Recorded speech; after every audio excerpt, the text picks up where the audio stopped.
It seems like we're talking about the Biden-era FBI a lot lately. In today's episode, we'll be breaking down yet another anti-gun scandal from an agency that was supposed to be going after violent criminal gangs and cartels.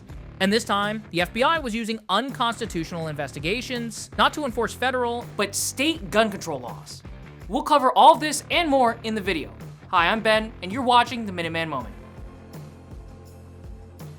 Now, we've talked about the FBI's NICS monitoring program in the past, but here's a quick recap for those of you who may not have seen it. As part of the process for purchasing a firearm from a licensed dealer, current law requires that you pass a background check. Normally, these are approved quickly, but sometimes they can be put on hold for a variety of reasons. But either way, after 24 hours of receiving an approval, the background check information is supposed to be deleted by the FBI, thus never leading to any type of registration of the owner's information. Now, anyone who's purchased a gun in the last 20 years has gone through this process.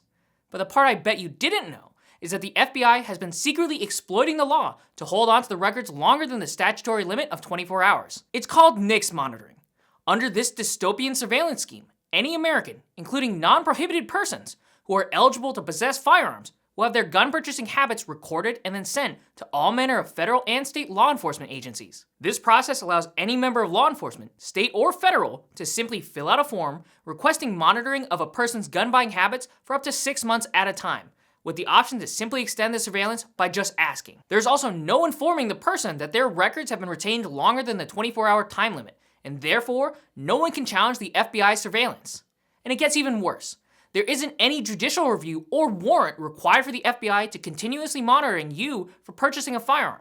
Just Mr. Fed's sloppy self-justifications for violating your constitutional rights. Unsurprisingly, some of the rationalizations from the ATF and FBI we found in a FOIA request are ludicrous. For example, the FBI assumed that one person who purchased a shotgun during the George Floyd riots may have used a gun for rioting, while a different person who had her gun purchases surveilled when the FBI thought she was too poor to own firearms based on her reported income. Finally, a gun owner had their purchases surveilled by the FBI for the worst crime of all: buying guns, tinkering with them, getting bored, and then selling them off. I might as well put the handcuffs on now, guys.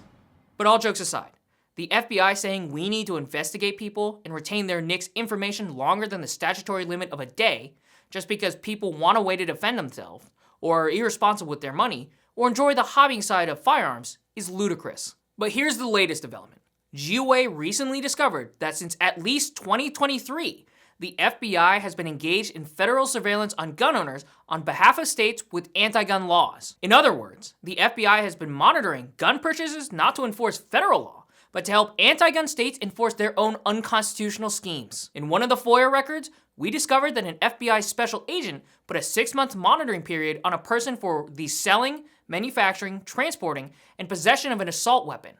But the criminal code that follows these charges isn't federal, but instead is from the California State Criminal Code. Why is the FBI investigating state crimes and using a gun owner's possible purchase of an AR-15 as justification for federal law enforcement to monitor citizens? How does this in any way help the FBI catch criminals by monitoring completely federally legal purchases? These are just some of the questions that we hope FBI Director Kash Patel can answer before he shuts down this obviously rogue and unconstitutional program that infringes on not one, but 2 crucial constitutional rights. We'll keep you updated on this situation as it progresses. But if you want to learn more about this and everything else GOA is doing in the fight for your rights, be sure to follow us on X, where our handle is @GunOwners, and Gun Owners America on Instagram, Facebook, and LinkedIn. Now thanks for watching. Be sure to like, comment, and subscribe to stay up to date with GOA's latest fights for your rights.